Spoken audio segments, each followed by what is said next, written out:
What's going on, guys? Today I am back with another hat format replay review for you guys. If you're interested in sending in your hat format replays, you can go down to the video description and find out all the information on how to do that. But anyways, here we have another match. We have Molson Canadian, who is on Harpies, versus Ray Saber 7, who is going to be on Mermail. So let's get straight into it. This should be a good match. It looks like Ray Saber will be starting this one out. Opening hands, we see Max C, Phoenix Wing Windblast, Hysteric Sign, Soul Charge, and Harpie Lady 1. So honestly, a very good hand from Molson. And Ray Saber here has Abyss Pike, Soul Charge, Megalo, Heavy Infantry, and Teus. So also a very decent hand here from Ray Saber, who will also get to draw for turn. And they find another Soul Charge. So, okay, here they're going to go Teus, discard the Pike.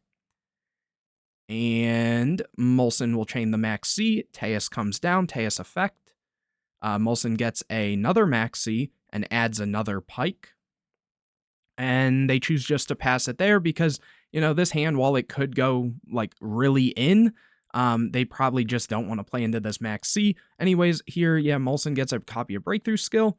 They choose to just set Harpie Lady number 1, set the Phoenix Wing Windblast and the Breakthrough, and pass. They're probably going to be using this Wing Blast to get rid of the Hysteric Sign because Hysteric Sign can get its effect when it's sent from the hand or field to the graveyard. The other thing is, like, even if they just activate the Hysteric Sign to add Elegant Egotist, given that you'd assume they'd be on it, they don't really have a way to get it off of board at this point. Like, I'm sure your opponent isn't going to openly go to try to pop this if they know that it's face up.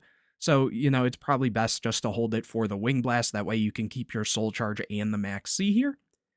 Anyways, Ray Saber draws another copy of Megalo, so they are on at least 2 Megalo. Here they're going to normal Pike, discarding Megalo, and that's going to meet a Breakthrough Skill. They will then go Soul Charge, and the second Max C from Molson here is activated. And it looks like they're going to go for Megalo and Pike, so minimally a rank 4 and 7 might be made here. Molson draws a copy of Fiendish Chain. Here Pike is activated, discarding the other Megalo. And they're talking back and forth a bit. A lot of talking back and forth, actually. Not exactly sure what's going on there, but here it looks like, could they not act? Oh, did they already use the Pike? Let me do a little detective work here. It can't activate. I didn't use it because it got negated. You did. It doesn't negate the activation. It's not. If it's not, you can activate this effect. Only the fact, I'm pretty sure. Okay, so it was, I guess, just a ruling thing or a miscommunication on if he actually had activated it or something. And so anyways, they did add the Megalo back, so maybe they aren't activating that here, and they are just going to overlay. They're going to go for Big Eye, which Big Eye can target anything, right? Then target one monster your opponent controls. Yeah, so it doesn't have to be face up or anything, but here Molson should draw a card too, which they do, getting a Hunting Ground, and they are going to take the Harpie Lady number 1. So minimally, if they didn't know what they were on before, they now know what it is. They're going to flip the Lady 1 and overlay for a copy of Lavaval Chain. Molson gets a copy of Hysteric Sign here, using Lavaval Chain. But they're going to say on summon, they are going to go for Wing Blast and get rid of the Hysteric Sign there. And they go to end phase, and here Hysteric Sign is going to be able to activate, which says, let's find it. During the end phase, if this card is in the graveyard because it was sent there from the hand or field this turn, add up to 3 Harpie cards with different names from each other from your deck to your hand. So very, very strong card. So they add a Chandler, Dancer, and Queen. And then drawing for turn, a copy of Bottomless. Here they're going to summon Chandler. They're going to use its effect to discard Dancer to summon one from deck, summoning a copy of Queen, overlaying both for Chidori, one of my favorite Xyz monsters. It needs 2 wins. If this card is Xyz summon, target one set card your opponent controls, return that target to the bottom of the deck, and then once per turn, detach one Xyz material from this card, target one face-up card your opponent controls, return that target to the top of the deck. So basically just another Wing Blast. And they're going to use the effect, putting the big eye back and going to battle phase and just running over the pike. And main phase 2, they are just going to set all the back row, and they have, was that 3 Harpies in grave, so like this Harpie party is going to go crazy. It's basically just a trap soul charge by discarding one, and if they get rid of the queen, they'll be able to summon the queen back too with it. Here, Ray Saber gets a copy of Controller, which unfortunately isn't really what you want to see here, but they do have the other soul charge, so they are going to go soul charge, and they're going to target double pike. And let's see, there's the bottomless there too, so they might just activate that and kind of end this game quick. They discarded the infantry, so at bare minimum here, pike is going to add the Undyne, and then the infantry is going to activate, and yeah, they had bottomless, and then they go normal Undyne, and they send Dragoons, add a copy of Controller. Dragoons can then trigger, adding a Marksman, but unfortunately they can't use this Megalo, so they do have to just pass. Molson gets another Max C, and Party should just scoop this one up for them. So they activate Party, discarding Queen, and summon back as many Harpies as possible. I think it's, yeah, as many as possible, so getting everything back, and yeah, they just have to scoop it up there. There's nothing they could do, but here we will see Ray Saber 7 going first. So opening hands, we see Molson with Phoenix Wing Windblast, Hysteric Sign, really, really good. DD Crow, Harpie's Hunting Ground, and Harpie Queen, very, very solid. And Ray Saber here opens Lyn, Infantry, Maxi, Soul Charge, and Marksman, drawing a copy of Teus for turn. That's very strong. They are going to just set Lyn and pass. Again, it kind of makes sense. Even then, if they started like trying to get too hard like into their plays here, like going for some sort of Teus play or something, the DD Crow can kind of check a lot of that stuff too, same with like the Soul Charge stuff.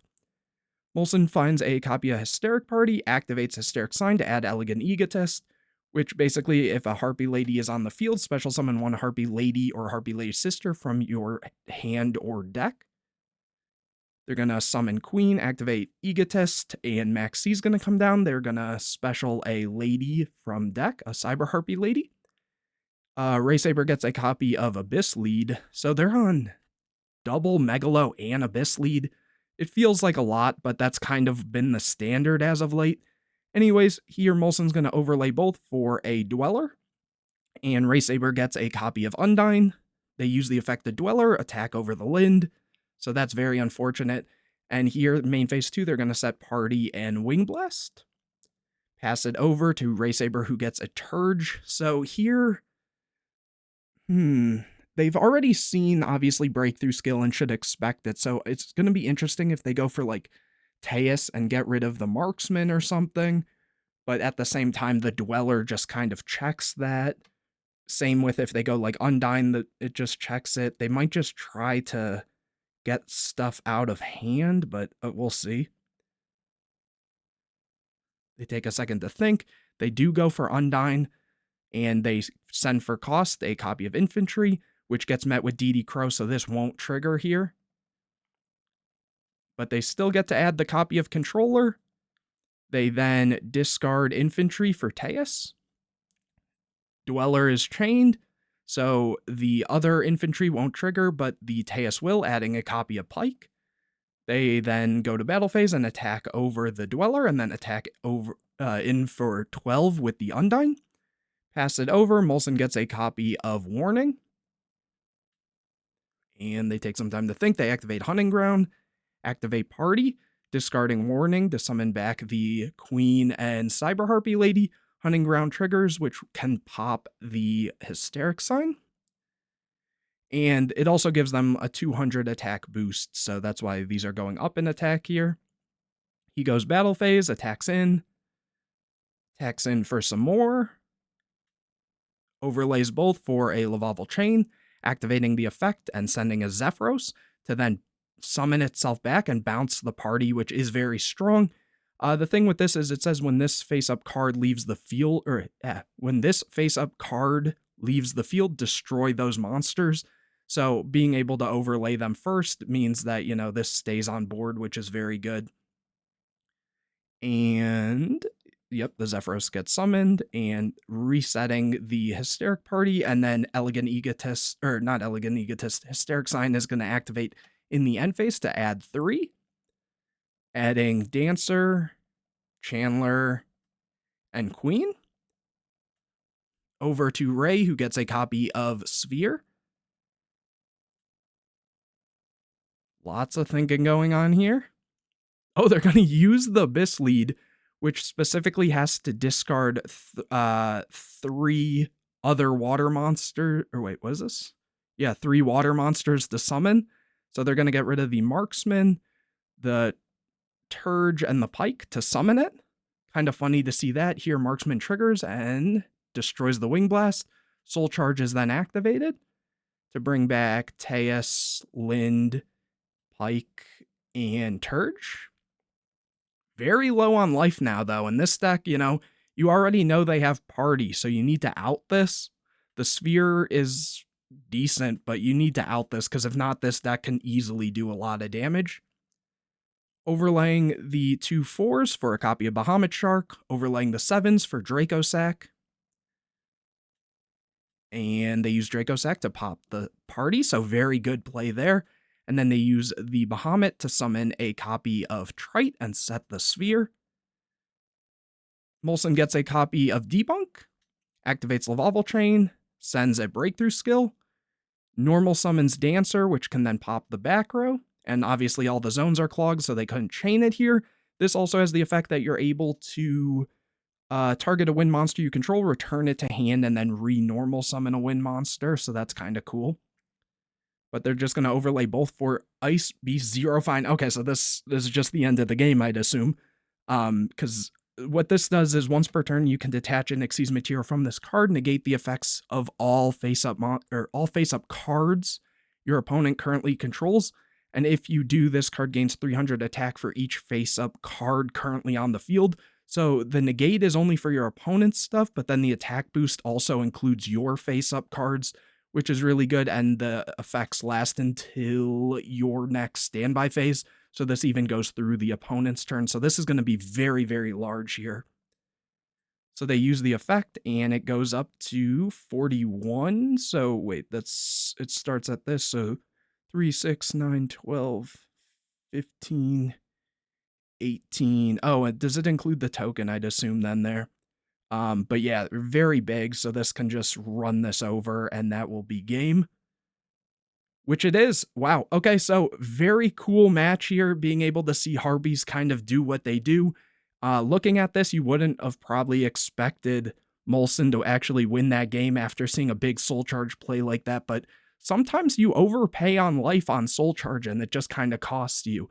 It's possible he just didn't know about this card. This is a really, really cool card that, Harpies is one of the decks that can really take advantage of it because it needs specifically Wing Beast type monsters. But anyways, hopefully you guys enjoyed this video. If you did, make sure to leave a like on it, comment any questions or videos you want to see in the future, subscribe to the channel, hit the bell to get notified anytime I put a new video out, share this video with your friends, and don't forget to go down to the video description to find out how you can send in your hat format replays. But anyways, guys, I will see you in the next video.